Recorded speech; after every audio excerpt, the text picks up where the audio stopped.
이 모습을 보면요, 별로 부모와 닮지 않은 사람도 있어요. 그런데 어딘가 그 부모의 모습이 숨어 있다가 어떤 경우에는요, 젊을 때는 모르는데 나이 들어서 보니까는 그 부모와 똑 닮은 사람이 있어요. 그래서 씨는 속이지 못한다, 그렇게 말하죠. 저는 오늘 이 누가복음의 본문이 구약 성경 열왕기의 엘리야 엘리사 기사와 닮은 점을 말씀을 드리고, 그렇게 보면은 그 사람도 씨를 속이지 못하듯이 구약 성경과 신약 성경 전혀 다른 책 같지만은 그러나 한 하나님께서 나온 것이다 라는 것을 말씀을 드리고자 합니다. 구약은 저 이스라엘 사람들의 것이고 신약만 교회의 것이다, 이렇게 주장하고 이렇게 신약만 강조하는 사람들이 많은데, 말을 들어보면 상당히 설득력 있고 그렇습니다. 뭐 우리가 이스라엘 역사를 왜 알아야 되며, 예수님이 오신 후에 복음이 왔는데 굳이 구약을 왜 알아야 되는가, 그렇게 하면서 말하면서 신약 성경을 제대로 배워야 된다, 그렇게 말하는 경우인데, 그 말은 사람이 듣기에는 그럴듯한 것 같지만 실상은 성경을 전혀 모르는 그런 말씀입니다. 오늘 이 본문은요, 제가 세 번째 시간입니다. 지난 5일날 수요일날 새벽 매일 성경 강해 시간에 1시간 동안 이 말씀을 전했습니다. 그때 내용은 우리 매일 성경 해석에 나오듯이 1차적으로 이 본문에 관한 내용, 눈에 보이는 이 내용, 예를 들자면 여기에 백부장이 나오는데 이 백부장은 이방인이에요. 그런데 백부장이 병이 드는 게 아니고 백부장의 종이 병이 들었어요. 그런데 그 종이 병이 들었는데 그 백부장이 자기 아들 또는 자기 몸처럼 안타까워하며 그 문제를 해결하려고 애쓰는 그런 모습이 있습니다. 또한 그 이 나인성, 요 나인이라는 성이 어디냐 그러면 이게 전부 다 갈릴리 지역입니다. 백부장 사건은 가버나움, 그 다음 밑에 나인성은 갈릴리 가운데서 조금 이 남쪽에 속한 그런 땅입니다. 참 안타까운 과부의 독자가 죽은 사건이죠. 안타까운데 예수님께서 다가가셔서 그들의 슬픔을 위로하시고 그 죽은 자를 살리는 놀라운 기적입니다.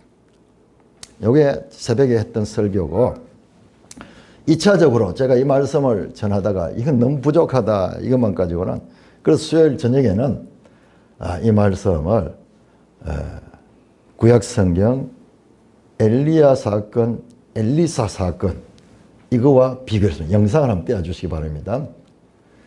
이 내용만 다시 한번 해도 시간이 부족할 정도로 깊은 내용이에요. 영상을 한번 떼어주시기 바랍니다. 먼저 1절에서 10절 나온 누가복음의 백부장이 치유받는 이 사건은 보니까는 구약 성경에 열왕기하 5장에 나오는 그 나만, 수리아의 나만 장군이 나병을 치료하는 그 사건과 공통점이 많다는 것을 발견했습니다.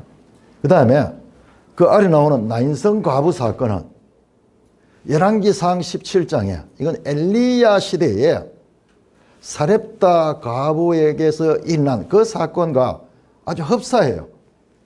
자, 이것을 겉으로 보면 잘 안 보이는데 이걸 조금만 힌트를 가지고 이렇게 보면은 요 A와 A 다시 한번 보세요. 로마의 백부장은 이방인이죠. 그런데 그냥 이방인이 아니라 군인인데도 유대인들의 존경을 받아요. 그걸 보면은 여기에 이 백부장 문제를 예수님께 가져온 사람은 유대인 장로들이에요.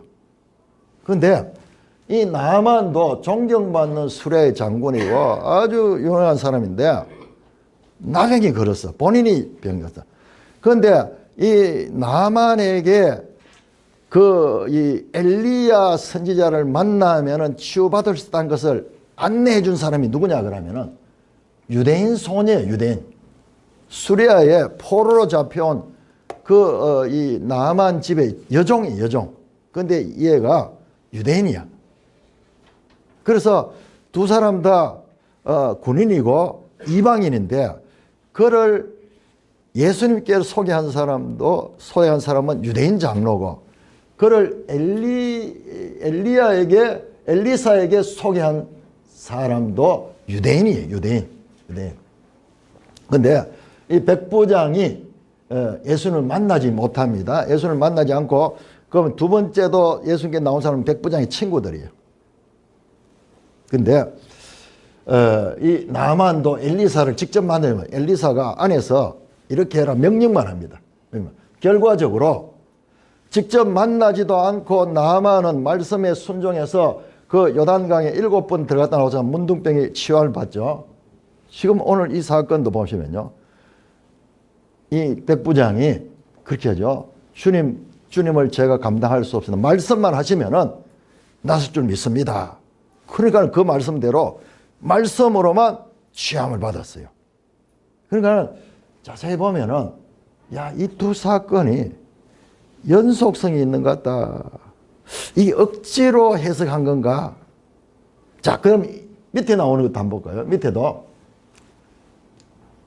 나인성 과부와 열왕기상 17장에 사렙다. 이거는 이방. 그 사렙다 과부, 두 사람 과부가 나오고 그 다음에 만나는 장면을 성경을 보면요. 자세히 보면 성문에서 만났다 하는 게 내용이 나옵니다. 둘 다 아들이 죽는데 그 죽은 아들을 지금 예수님께서 살리시고 죽은 아들을 엘리야 선지자가 이 몸을 덮으면서 기도하고 이렇게 해서 살리는 내용이 나옵니다.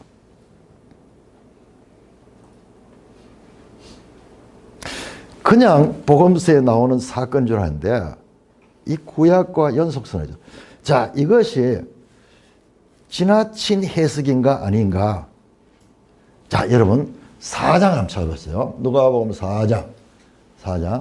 이것은 지나친 해석이 아니고 예수님께서 암시하신 내용이에요. 암시하신 내용. 자, 누가복음 4장 25절, 27절, 25절에서 27절.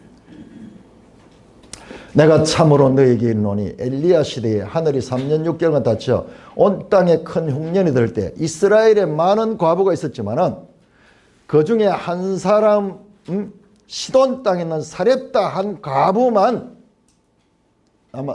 나음을 입었다. 그 다음에 27절에 또 선지자 엘리사 때 이스라엘에도 많은 나병 환자가 있으면 그 중에 한 사람도 깨끗함을 받지 않았어. 오직 수리아 사람 나만만 나섰다.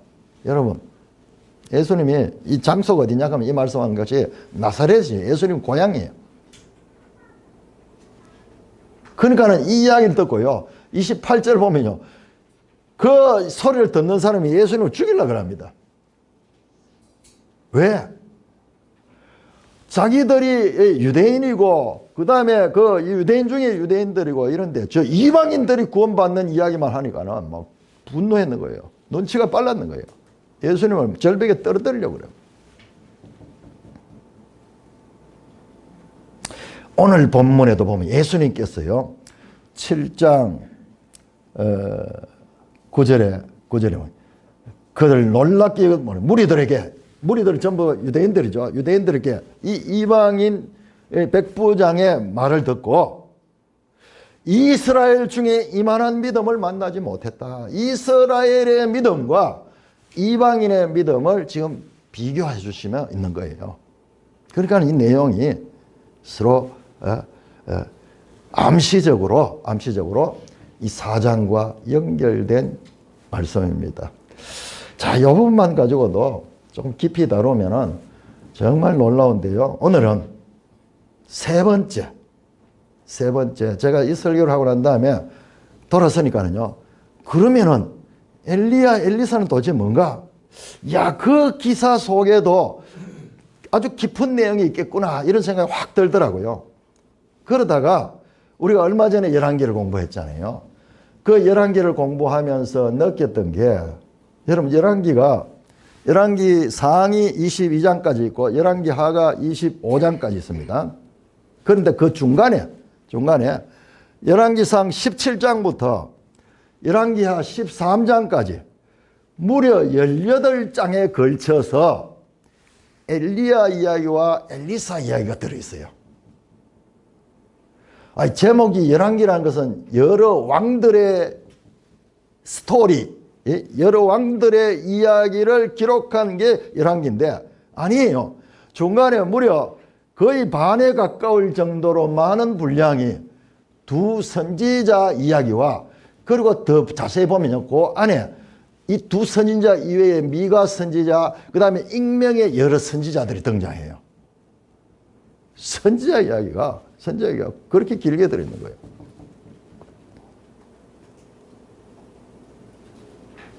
여러분, 우리 지도 한번 볼까요? 지도 188쪽을 한번 열어보세요. 이 엘리사 이야기와 엘리야 이야기가 얼마나 중요한지 우리 지도에서도 따로 딱 분류를 해놨어요. 그러면서 이때 있었던 사건들을 장소별로 이렇게 하면서 쭉 했는데 한번 보세요. 그 장소가 엘리야, 엘리사가 활동했던 장소가 전부 초록색이잖아요. 그 초록색이 어딘가 보세요. 초록색은 이스라엘, 그리고 보라색은 앞에 유다죠. 그러니까는 북쪽이에요, 북쪽. 지금 예수님이 활동하는 이 장소가 갈릴리 지역입니다. 9장까지 예수님께서는 갈릴리에 있다가 이제 9장부터 해서 이제 그 사마리아로 예루살렘을 올라가는 이야기입니다. 그래서 이 예수님 이야기나 이 엘리야, 엘리사 이야기나 배경적으로 지리적으로 동일한 거예요. 그리고 수많은 기적 사건들, 병을 치유하거나 귀신 들린 자가 이 나음을 입거나 그 다음에 기적들을 행하잖아요. 지금 이 열왕기 17장, 열왕기상 17장에서 열왕기하 13장까지 그게 한 20개 넘는 엘리야의 기적 이야기, 그 다음에 엘리사의 기적 이야기가 나옵니다. 그래서 이야, 좀 더 보니까는 예수님도 지금 이 공생의 기적 이야기 쭉 나오잖아요. 이 본문도 보니까는 예수님께서 친히 이 나만과 연결되고 하나는 사렙다 가보 연결된 내용이라면은, 그렇다면 다른 부분도 밀접한 연관이 있지 않을까 하는 생각이 탁 드는 거예요. 그래서 제가 지난 주간에 계속 이것만 연구를 했어요. 그래서 오늘 설교 내용은 좀 공부하는 분들은 괜찮지만 그렇지 않은 분은 좀 어려울 수 있습니다. 여러분, 이 시대가 어느 시대입니까? 이 두 선지자가 활동했던 시대가 이스라엘 역사에서 가장 악한 왕인 아합 왕 시대, 아합 왕. 자, 우리 한번 찾아볼까요? 열왕기상 17장.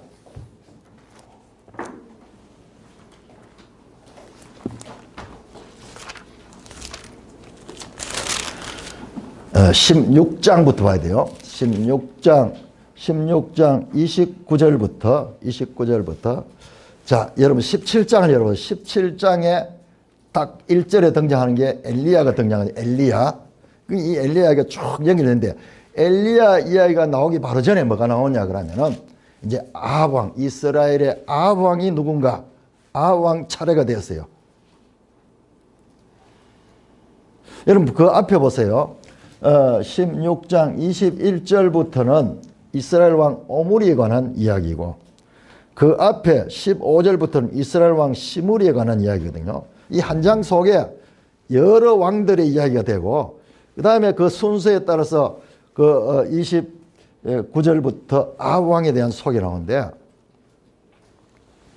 그 아합 왕은 어떤 왕이냐 이렇게 평가는 30절에 보니까는 오므리의 아들 아합이 그의 이전의 모든 사람보다 여호와 보시기에 악을 더욱 행하여서 너바시 아들 여로보암의 죄를 따라 행하는 것을 오히려 가볍게 여기고, 시돈 사람의 왕 엣바알의 딸 이세벨을 아내로 삼고 가서 바알을 섬겨 예배했다. 이스라엘 왕이 이스라엘 왕이 악을 행하는 것을 보통 생각하고 그것뿐만 아니라 다른 왕들이 행하지 않았던 악, 저 우상의 나라 시돈의 왕 그 엣발의 딸 이세벨을 안을 삼아가지고 이쪽에는 전부 바알 숭배를 하는데 그것을 가지고 왔는 거예요. 그래서 가장 악한 왕의 시대에 이 엘리야의 사역이 시작이 되고 그 엘리사의 사역이 등장합니다. 여러분 예수님 시대도 마찬가지예요. 예수님 시대. 예수님 시대가 어떤 시대입니까? 약 400년 동안 말라기 이후로 400년 동안 침묵의 시기죠. 선지자도 없고 아무런 말씀도 없는 그런 시대를 지나고 난 다음에 누가복음에 봤듯이 저 로마의 가이사 아구스도의 식민지로서 여러분 그 예수님 당시에만 식민지가 아니라 그 이후에도 구약성경은 바벨론 이후로 계속 식민지예요. 바벨론의 식민지였다가 그 다음에 페르시아의 식민지였다가 그 다음에 그리스의 식민지였다가 로마의 식민지로 현재 있는 거예요. 그야말로 깜깜한 국가의 주권을 잃어버리고 외세의 지배를 당하며 참으로 그것도 수백 년 이어지니까는 민족적인 희망이 없던 그 시대에 예수님이 오셨습니다. 그래서 2장 32절에 이 시몬이 예수님, 그 아기 예수님을 보고 이는 이방에 비치는 빛이다. 그렇게 표현할 정도로 어두운 시대에 빛으로 예수님이 오셨습니다. 자, 그런데 열왕기상 16장 34절 한번 34절 신기한 이야기 나옵니다. 영상도 한번 다음 영상 한번 떼어주시고요. 자, 34절 우리 한번 같이 읽겠습니다. 시작. 그 시대에 베델 사람 히엘이 여리고를 건축하였는데 그가 그 터를 때 맏아들 아비람을 잃었고 그 성문을 세울 때에 막내 아들 수굽을 잃었으니 여호와께서 눈의 아들 여호수아를 통하여 하신 말씀과 같이 되었더라. 갑자기 아합 이야기하다가 여호수아 이야기 나오고 여호수아는요 아합이 BC 800년대 이스라엘 왕이면은 여호수아는 우리 지난번에 여호수아 공부했잖아요. BC 1300년 그러니까 500년 차이는 500년 차이. 여러분 500년 차이는 어떠냐 하면 우리하고 이수신 장군 살던 시대하고 차이보다 더 먼 거예요. 세종대왕하고 가까울 정도로 그렇게 먼 시대예요. 그런데 이 시대에 무슨 오늘같이 무슨 자료가 있는 것도 아니고 이런데 갑자기 툭 이런 말씀이 나오는 거예요. 자, 이 말씀은요. 영상을 한번 보세요. 이 말씀은 여호수아 6장 26절에 여호수아가 예루살렘을 정복할 적에 나왔던 말씀이에요. 여호수아가 그때 맹사에 누구든지 일어나서 이 여리고성을 건축하는, 지금 여리고성을 건축했는 거예요. 여호와 앞에 저주를 받을 것이요 그 기초를 쌓을 때 맏아들을 잃을 것이고 그 문을 셀 때 막내 아들을 잃으리라 하였더라. 여호수아 때 언제 이야기입니까? 지금 500년 전에 우리 책도 보면 저 앞에 있는 책에서 잠깐 한 절 나왔는데 그게 무슨 말인지 의미도 모르고 그냥 지나가는데 그 말씀이 지금 여기 오는 거예요. 여기 와가지고 이 아합 시대에 베델 사람 히엘이 누구든지 그랬는데 구체적으로 베델 사람 히엘이 여리고를 건축하는 자는 여리고를 건축하였는데 그가 그 터를 쌓을 때 맏아들 아비람을 잃었고 그 기초를 쌓을 때 그의 맏아들을 잃을 것이요 그 다음에 성문을 세울 때 막내 아들 수굽을 따 그 문을 세울 때 막내 아들을 잃으리라 하였던 그 말씀대로 여호와께서 눈의 아들 여호수아를 통하여 하신 말씀같이 그런 사건이 일어났는 거예요. 여러분 이런 말씀을 하신지 안 하신지도 모르는데 이게 언제 이야기 한 절이 있었는데 아니 그 사건이 갑자기 갑툭튀 그야말로 요즘 애들 이야기했지 갑툭튀로 나오는 거예요. 문맥상으로도 이 내용이 나올 문맥도 아니고 시간적으로도 500년 전에 한번 이야기했는데 그게 여기 툭 튀어나오면서 그 아합 소개하는 아합 왕을 소개하는 마지막 절에 여기 나오고 여러분 17장의 1절에 보시면요. 이때부터 해가지고 19장까지 계속 엘리야 이야기를 엘리야 이야기 연습합니다. 그러니까 이건 여러분들이 본문을 이렇게 보면서 해야지 실감이 나요. 왜 이런 이야기가 여기에 서여 있을까? 여러분 성경을 읽을 적에요. 이런 것들을 주의 깊게 봐야 돼요. 이런 것에 대한 의문을 가지고 있어야 돼요. 제가 오늘 이 설교를 하는 것도 열왕기를 하면서 왜 열왕기에 엘리야 선지자 기사와 엘리사 선지자 기사가 이렇게 길게 나올까 이런 의문을 가졌었거든요. 그러다가 이번에 누가복음을 하면서 그게 연결이 되면서 관심을 더 가지게 되고 열어줬어요. 이런 부분 나올 때 갑자기 툭 이런 내용은 왜 여기에 이 내용이 있으나 없으나 아무 의미가 없잖아요. 아무 관계 없잖아요. 그런데 그 앞에는 아합 왕, 그 다음에 그 뒤에는 그 시대의 엘리야 선지자 이야기 중간에 이 이야기가 나오는 거예요. 여러분들은 혹시 왜 이런 내용이 그 사이에 들어있을까? 자세히 보면요. 원어로 보니까 똑같아요. 여기는 기초를 쌓을 때 됐고 여기는 틀을 쌓을 때 됐는데 원어적으로 보면 똑같아. 똑같은 말씀이에요. 똑같은 말. 정확하게 지금 그 말씀을 그대로 하는데 우리 번역하는 분들은 이제 여기까지는 잘 알 수 없으니까 번역하는 것만도 얼마나 힘들어요. 그러니까 내용을 잘 모르니까 다르게 했는데 알고 보면은 똑같은 정확한 똑같은 말씀이에요. 왜 이 말씀이 500년 전에 여호수아가 했던 그 말씀이 갑자기 여기에 튀어나올까? 이런 걸 생각을 해야 돼요. 성경에 보면 그런 부분들이 중간중간 나옵니다. 왜 그럴까? 하나님은 무조건 믿으라가 아니고 우리에게 생각하기를 원해요. 그 이스라엘 사람들은 그런 생각을 깊이 하고 이런 걸 하부루타 질문하고 답변하고 이렇게 하면서 그들의 어떤 이 생각의 근육을 많이 키워요. 많이. 그래서 그 결과로 오늘날 그 이스라엘 사람들이 그렇게 유능하다고 소문이 난 거예요.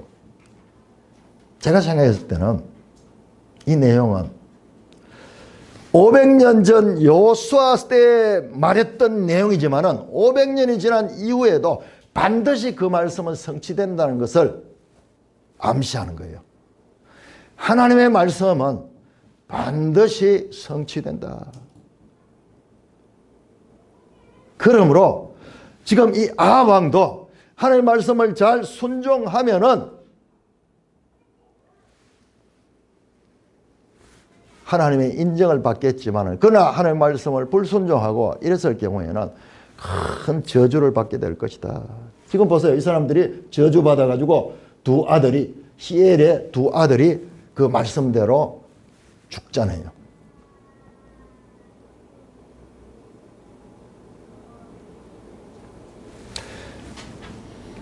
자, 히브리서 8장 5절에 보면은 구약의 제사 제도를 그 히브리서 제자는요. 그 제사제는 궁극적으로 하나님의 하늘에 있는 것의 모형과 그림자라 그렇게 말합니다. 다음 영상 한번 띄워주시기 바랍니다. 모형과 그림자다. 원본이 있고 그 다음에 그 모형이 또는 그림자 이게 있다. 실체가 있고 아까 우리 성찬할 적에 봤듯이 예수님 사건의 하나의 그림자 같은 거 그게 그 엘리사 사건입니다. 자, 이런 관점을 가지고 제가 말씀을 비교를 한번 해봤어요. 그러니까 여러분들 제가 지금 일주일 동안 계속 여기에 이제 꽂혀가지고 이거 연구했습니다. 첫째로 한번 봅시다. 설명을 들어보면 감이 와요. 자, 붉은 글씨는 전부 다 구약성경이에요. 구약성경. 이게 우리 누가복음입니다. 누가복음. 자, 예수님께서 귀신 들린 자에게 가지고 예수님께서 탁 가서 귀신을 쫓아내고 귀신이 기가 막히게 알아보는 거예요. 귀신같이 예수님을 알아보는 거예요. 그러면서 하는 말씀이 아, 나사렛 예수여, 우리가 당신과 무슨 상관이 있나이까? 우리를 멸하라고 왔나이까? 잘 알아요. 예수님이 왔으면 그 뭐냐? 마귀의 세력을 멸하러 왔거든요. 그걸 알고 있어요. 나는 당신이 누군지 아니 하나님의 거룩한 자입니다. 그런데요, 열왕기상 17장에 그 사르밧 과부가 이 엘리야 선지자를 대접을 했다가 나중에 큰 복을 받습니다. 그래서 잘 살게 됐는데, 근데 그 아들이 갑자기 시름시름하다 죽게 돼요. 그때 이 여인이 하는 소리예요. 여인이 엘리야에게 이르되 하나님의 사람이여, 당신이 나와 더불어 무슨 상관이 있기로 내 죄를 생각하고 내 아들을 죽게 하려고 오셨나이까? 그 아들이 죽은 사건을 이 선지자와 연관이 있다고 직감적으로 느끼는 거예요. 마치 이 귀신이 나와 무슨 상관이 있는가 하듯이 이 여인이 엘리야에게 무슨 상관이 있는가? 그런데 여기는 돼가지고 뭐냐? 내 아들 죽은 사건이 내 죄 때문에 그렇다는 걸 본능적으로 아는 거예요. 이 사건이 이 선지자를 모셔가지고 여러 가지 복을 받았지만은 그러나 이 아들이 죽은 사건도 이 선지자와 연관이 있다고 직감적으로 생각하고 그렇게 항변하듯이 복을 줄 때는 왜 주시고 내 아들을 죽게 하는 이런 저주를 당하게 하는 것은 이게 무슨 뜻입니까? 그러면서 항변하는 거예요. 자, 요거는 여기까지는 요 귀신 하는 소리와 맞고 베드로가 보세요. 5장에 보면 베드로가 예수님이 그 배에 올라가지고 저 깊은 데로 가서 그물을 던져라 그러면 배에 그물이 가득 차게 되는 그 딱 보고는 자신의 경험, 자신의 갈릴리 어부 생활을 하면서 가졌던 노하우가 아무 쓸모없다는 것을 깨닫고 갑자기 주여 나를 떠나소서, 나는 죄인으로서다. 스스로 하나님 앞에 죄인인 것을 고백하면서 그 예수님 앞에 무릎 아래에 엎드려서 말씀하는 요 두 내용을 보니까는 요게 이 누가복음 4장 34절과 정확하게 지금 닮아 있어요. 자, 또 한번 볼까요?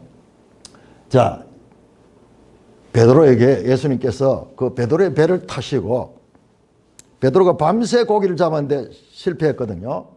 그런데 베드로가 예수님이 깊은 데 가서 그물을 놔라 하는데 말이 안 되는 이야기예요. 낮에 그것도 자기들의 경험에서는 그것은 맞지 않는데, 그런데 자기 이치에는 맞지 않지만은 잡은 것이 없지만은 말씀에 의지하여 내가 그물을 내리십니다. 내 경험이나 내 판단이나 내 선입견이 아니고 말씀만 믿고 한번 던져보겠습니다. 그렇게 이야기해요. 그러니까는 기적이 일어났잖아요. 그래서 앞에 나오는 이 반응이 나왔죠. 이 반응이. 자, 여기에 보시면은 열왕기상 17장 13절 16절 이 사르밧 과부가 처음에 어떻게 복을 받느냐 그러면은 이 과부가 먹을 것이 없어가지고 여기도 가뭄이 들어가지고 먹을 것이 없어가지고 겨우 이제 밀가루 한 줌 이제 마지막으로 그 아들하고 자기하고 이것을 먹고 이제 굶어 죽을 것 같은 그 생각을 가지고 있는데 엘리야 선지자가 가가지고 먹한 게 아니라 그것 좀 내 좀 돌라 하는 거예요. 근데 자세히 보면은 그냥 돌락하는 게 아니라 조금만 돌락해. 너가 물 것도 두고 그 가운데 좀 떼가지고 내 먹을 것 먼저 달라. 그래 이야기하니까는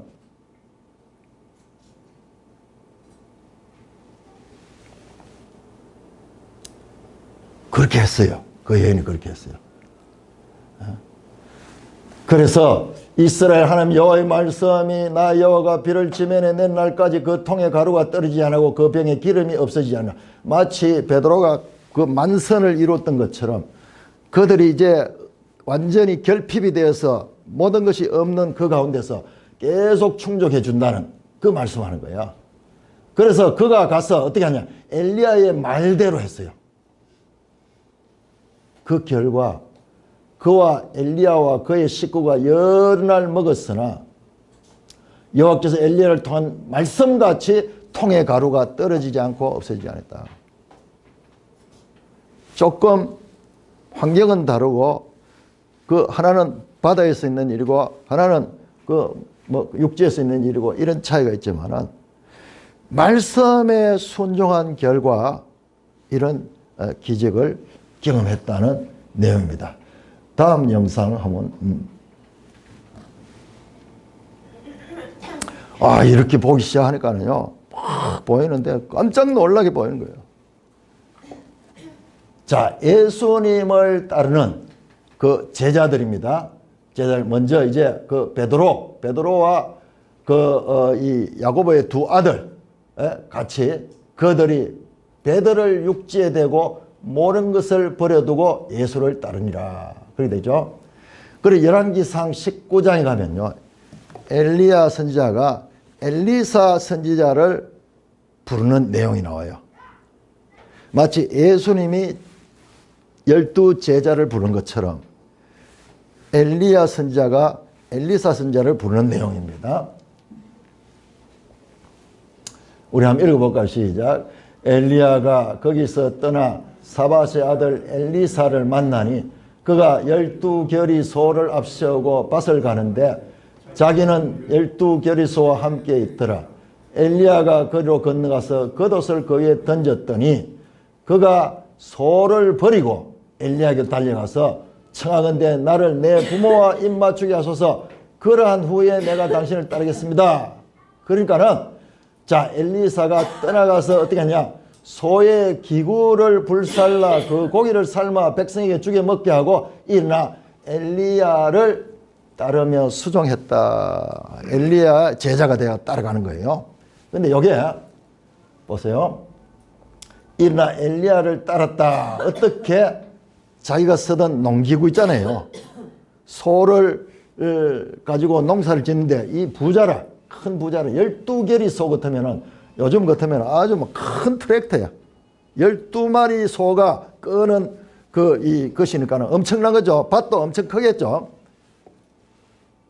그런데 그 소의 기구가 뭐냐? 소가 이 쟁기 있잖아요. 쟁기. 그 다음에 소의 등에 매는 것은 멍해고, 그 다음에 그걸 이용해가 줄을 달아가지고 뒤에서 땅을 가는 것을 쟁기라고 하거든요. 쟁기. 그 쟁기를 불살라버리고, 쟁기를 불사른다는 건요, 다시 농사 짓지 않는다는 거예요. 불사르고, 그 다음에 일어나 엘리야를 따랐다. 자, 베드로와 야고보의 두 아들들은 배들을 육지에 대고 마치 그 밭에 농사하는 사람들이 농기구를 버려두고 따르듯이 예수님을 따라갔습니다. 자, 또 다른 사건이 9장 보시면은 아마 이거는 지난 주간에 이 부분을 읽었는가 모르겠네요. 9장 57절에서 60일 누가복음 보시면은 예수님이 계속 이제 가니까는 여러 사람들이 이제 예수님을 따르겠다고 하는 거예요. 어떤 사람이 여짜오되 어디로 가신지 나를 따르겠습니다. 이 사람이 결심을 했어요. 예수님을 따르겠다고. 그런데 예수님께서 그에게 말합니다. 내 따라오면은 뭐 기적이 일어나고 막 병든 자도 낫고 오병이의 기적도 일어나니까 사람들이 따라가면 뭔가 좋은 일이 있을 것 같이 따라오는데 예수님은 그렇지 않다는 걸 먼저 말하는 거예요. 여우도 굴이 있고 공중에 새도 집이 있을 때 인자는 머리 둘 곳이 없다. 또 다른 사람, 어떤 사람이 나오고 또 다른 사람이 나를 따라하시니 그가 이래, 나로 먼저 가서 내 아버지를 장사하게 허락하옵소서. 여러분 보세요. 나를 내 부모와 입맞추게 하소서. 뭡니까?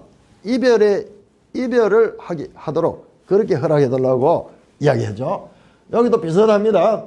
먼저 가서 아버지 따르겠다는 사람의 아버지가 그날 죽었는 모양이에요. 그러니까 따르기는 따르되 그 아버지를 장사하고 따르겠습니다.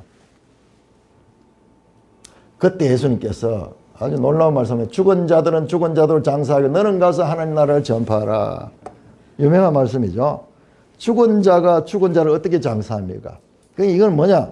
한 사람은 육적으로 죽은 사람이고 한 사람은 살아있지만은 영혼이 죽은 사람들이야. 하나님의 생명이 없는 자들이야. 그렇게 하면서 또 다른 사람이 등장합니다. 또 다른 사람, 주여 내가 주를 따르면 나는 먼저 내 가족을 작별하게 하소서. 똑같네요. 나를 내 부모와 입맞추게 하소서. 작별하고 똑같습니다. 예수께서 이르시되 손에 쟁기를 잡고 뒤를 돌아보는 자는 하나님 나라에 합당하지 아니하니라. 여러분, 이 쟁기가 뭔지 아세요? 이게 소의 기구들이에요. 제가 이게 그러한가 싶어가지고 다른 번역들 찾아보면 공동 번역에는 쟁기라고 되어 있어요. 이 부분을 소의 쟁기를 불살라. 멍에와 쟁기를 불살라. 그래서 손에 쟁기를 잡고 뒤를 돌아보는 자. 뭡니까? 그 농사에 미련이 있고 자기 직업에 미련이 있고 세상 일에 미련이 있는 자들은 버릴 수 없거든요. 그런데 예수님을 따를 때는 확 버리고 따르는 그거예요.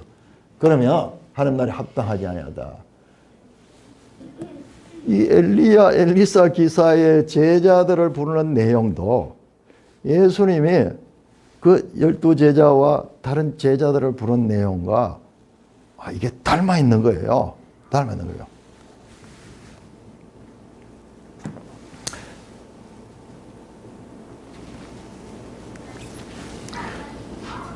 자, 그래서 이야, 뭐 이런 경우가 있는가 싶어서 성경을 자꾸 봤는 거죠.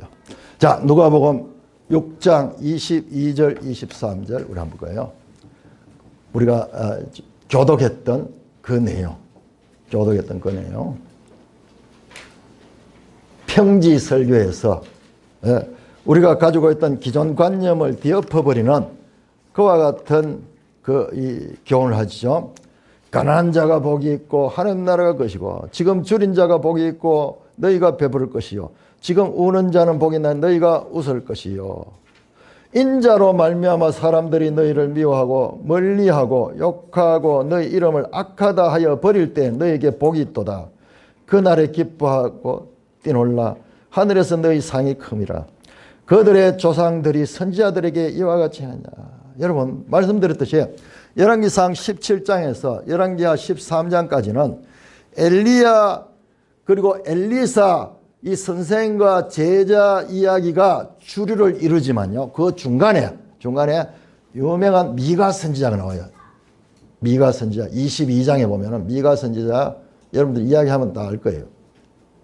이 미가 선지자는 다른 선지자들은 거짓 선지자들은 다 왕에게 비위를 맞춰가지고 왕이 전쟁하겠다 그러니까 하십시오 하면 무조건 왕의 뜻대로 이깁니다. 그러면서 왕을 막 지지를 하니까 왕도 그 선지자들은 좋아하는 거예요. 그런데 미가 선지자는 반대하는 거예요. 그러니까는 이 아합 왕이 봤을 때 미가는 너무 미운 거야. 다른 선지자는 자기가 무슨 하겠다는 의지를 하면은 옆에 막 이렇게 맞춰줘가지고 자기가 꺼리낌이 없는데 미가는 늘 거기 딴지를 거는 거예요. 왜 그러나 하면은 아합 왕이 하는 게 전부 악한 일만 하니까는 제대로 된 참 선지자는 거기에 대해서 지적할 수밖에 없는 거예요. 여러분 열왕기상 22장에 미가 선지자가 다른 사람들 보는 앞에서요 뺨을 맞고 침을 뱉고 그 다음에 거짓 선지자 나옵니다. 거짓 선지자 시드기야는 사람인데 22장 10절에서 28절에 자세히 나옵니다. 시드기야가 와가지고 자기는 무슨 이 뿔을 뭐 가지고 와가지고 왕이 나가면은 막 이 뿔같이 이깁니다 그러면서 왕을 막 그 의지를 붙돋아 주는 거예요. 그러다가 이제 미가가 혼자 있는데 왕이 불러오라 그랬어. 여호사밧 왕이 이 남쪽과 동맹을 맺는 여호사밧 왕이 그 아합 왕에게 부탁을 합니다. 선지자들이 이들밖에 없습니까? 그러니까는 뭐 없습니다. 다 없어요. 그러다가 정말입니까? 그러니까는 한 놈이 있기는 있는데 이건 늘 삐딱한 그런 놈이 한 놈이 있습니다. 아, 왕이여, 그런 소리 말고 그 선지자 말을 한번 들어봅시다. 그래서 데려오는 거예요. 데려오는 사람들이 오면서 말까기 미가한테, 야, 니 다른 선지자들 다 그 왕이 그 전쟁하는데 옳다했다. 니도 딴소리 하지 말고 그냥 무조건 옳다해. 그러니까는 미가는 하나님이 말씀하신 대로 전하지, 그렇지 않은 경우에는 나는 말하지 못한다. 그러면서 갔습니다. 그런데 그 전쟁을 나가면은, 하나님이 말씀하시는데 그 전쟁에 나가면은 왕이 죽습니다. 돌아오지 못합니다. 그렇게 예언을 하는 거예요.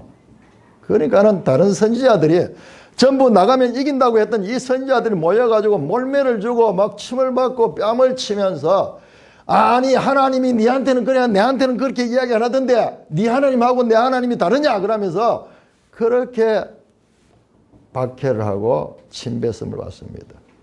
여러분, 누가복음 6장 22절 23절 보세요.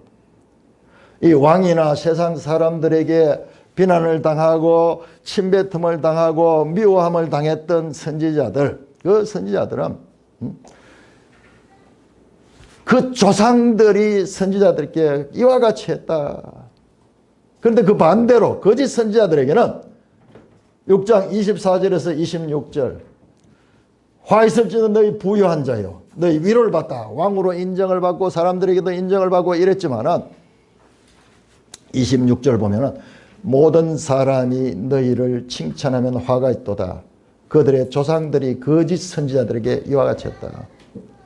여러분, 선지자들이 다 박해받는 거 아니에요. 선지자들도 어떨 때는 그 왕의 인정을 받고 이럴 때가 있는데, 그러나 이 엘리야, 엘리사 때 이 내용에 선지자들 이야기만 나온다 그랬잖아요. 거기에 나오는 선지자들은 박해를 받았습니다. 그래서 이 내용도 그 평지 설교에서 참으로 복이 있다 했던 그 내용들도 이 엘리야와 엘리사 시대의 사건과 연속성이 있지 않은가. 한 가지만 더 말씀드리겠습니다. 여러분, 성경에는 불임 이야기가 왜 그렇게 많이 나올까요? 우리 여기 나오죠. 누가복음 처음 시작할 때 엘리사벳이 나이 많고 불임이고 그랬는데 하나님이 기적으로 그 아기를 가지게 되죠. 그런데 성경에 보면 저 아브라함의 아내 사라부터 해서 그다음에 리브가도 그랬더라고요. 그다음에 라헬도 그랬고, 그다음에 여러분 삼손의 모친, 그건 이름이 안 나오는데 거기도 아기를 가지지 못했어요. 그래서 오래 기도하는 가운데 마치 엘리사벳에게 가브리엘 천사가 말하듯이 천사가 와서 그 삼손 놓을 것을 예언합니다. 그리고 유명한 사무엘의 어머니 한나, 성경의 불임 여인들의 이야기가 많이 나옵니다. 열왕기하 4장에도 보면요, 열왕기 4장에 보면은 수넴 여인인데 이 여인이 모든 것이 다 있는 아주 이 부유하고 그 선지자들을 자기 집을 찌가지고 그렇게 대접할 정도로 그 부유한 여인이요. 그런데 문제는 자녀가 없었어요. 그런데 그들이 자녀를 가지게 됩니다. 이 하나님의 은혜를 입어서. 그 다음에 아까 전에 말씀했던 사르타 과부도 그 아들이 죽었는데 나중에는 살아나잖아요. 자, 여러분 히브리서 11장 한번 찾아보세요. 히브리서 11장. 이때까지 풀리지 않았던 히브리서 내용이 이걸 가리키는구나. 이걸 가리키는구나. 히브리서 11장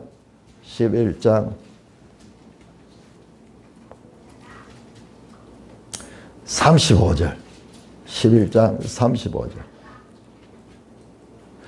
믿음의 사람들 쫙 나오잖아요. 그 가운데서 35절, 여자들은 자기의 죽은 자들을 부활로 받아들이기도 하며 사르밧 과부의 죽었던 아들, 수넴 여인의 죽었던 아들, 이게 구약 성경의 부활 사건. 오늘 봤듯이 나인성 과부의 그 독자의 부활 사건, 예? 부활 사건, 예? 소생했는 거죠. 이 부활은 영원한 부활은 아닙니다. 그들은 잠시 죽었다가 살아났지만은 그러나 또 죽었습니다.